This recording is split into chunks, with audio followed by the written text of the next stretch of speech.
Danny Flexen here for Seconds Out with Ben Davison, trainer of Tyson Fury. We're here as the press conference gets packed away for Tyson Fury against Deontay Wilder.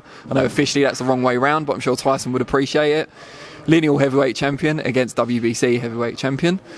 Ben, what did you see up there on the stage today that maybe surprised you, or was there anything you weren't expecting? It's all planned, it's all calculated, and it wasn't just today, it was Good Morning Britain as well. So if you notice on Good Morning this morning, it was calm, respectful. Why? Because Tyson was calm and respectful. Today it was hype. Why? Because Tyson was hyped.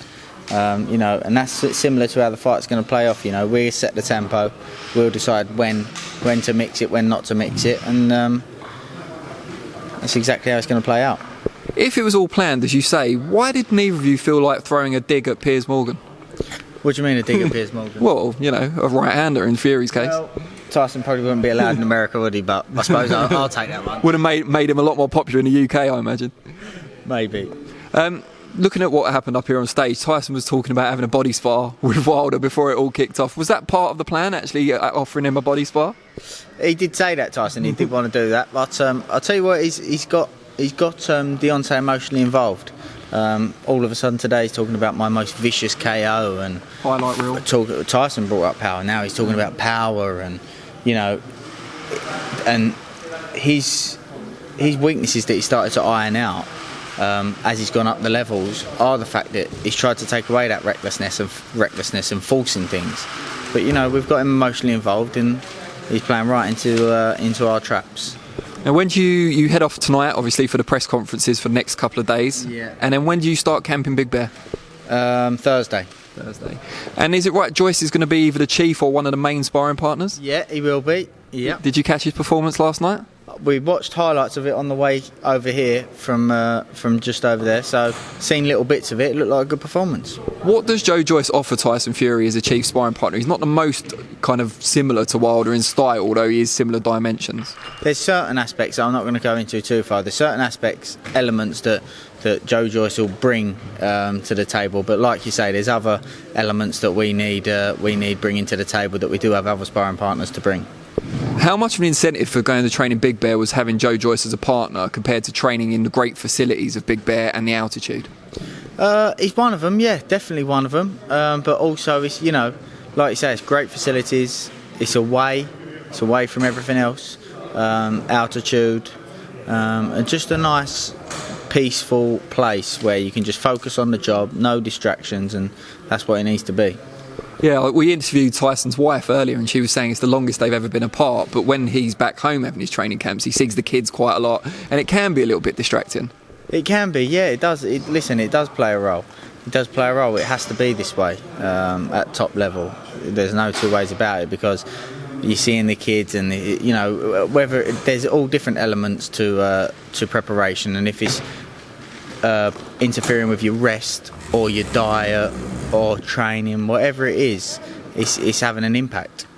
Have you been to Big Bear before? I haven't, no. So how exciting is it for you as a trainer to go somewhere where so many greats have trained in the past and trainers have worked in the past? Do you know what? I'm a boring sod. Things like that just don't bother me. Oh no. I've just got one focus. Everything else is pushed to one side, as it has been since I started working with Tyson. It was a mammoth task at the beginning. So everything in my life, literally a mammoth task. Literally, so like that. So everything's been pushed aside, and so this is just top the icing on the top. Talking of mammoth tasks, icing on the cake. That's what you were trying to think of. Talking of mammoth tasks, what sort of weight do you expect him to come in at for this fight? And also, is weight that important, or is it more just the shape he's in? Performance is what's important. We know how we want to go about the fight. So performance is what's key. I have a rough idea in my head, but I'm not going to come out of it. Heavier or lighter than the last fight? Lighter. Or heavier. We'll have to see. Ben Davison, the Joker, everyone.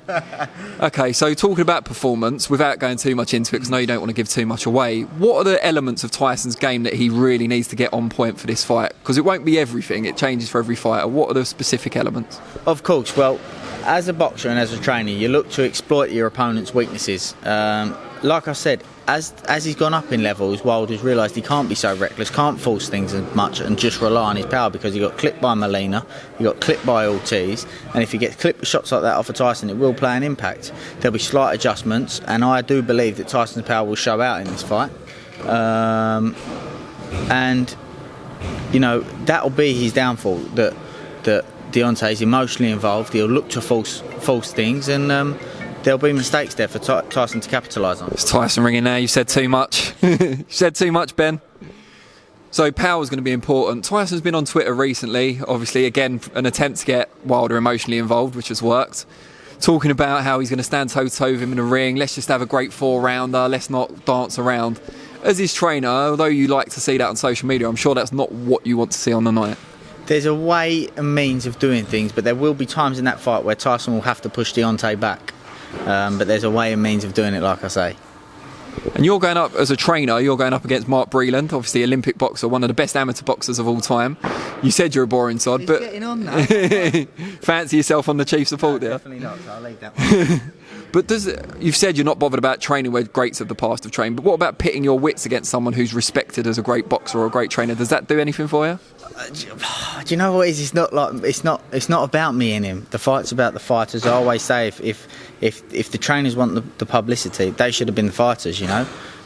So I'm just focused on making sure that Tyson's in peak physical condition to do the job that he needs to do. And is that what gives you the job satisfaction? Because it's not pitting your wits against the greats, it's not the publicity. Is it just a job well done? I'm intrinsically motivated, you know. Extrinsic thing doesn't motivate me. I'm not focused on what Tom, Dick and Harry has to say, you know. I'm motivated by making sure I can do the best in what I do, and which then leads to the fighter doing the best they can do. Brilliant. Well, thank you for your time and have a great flight. Thank you very much.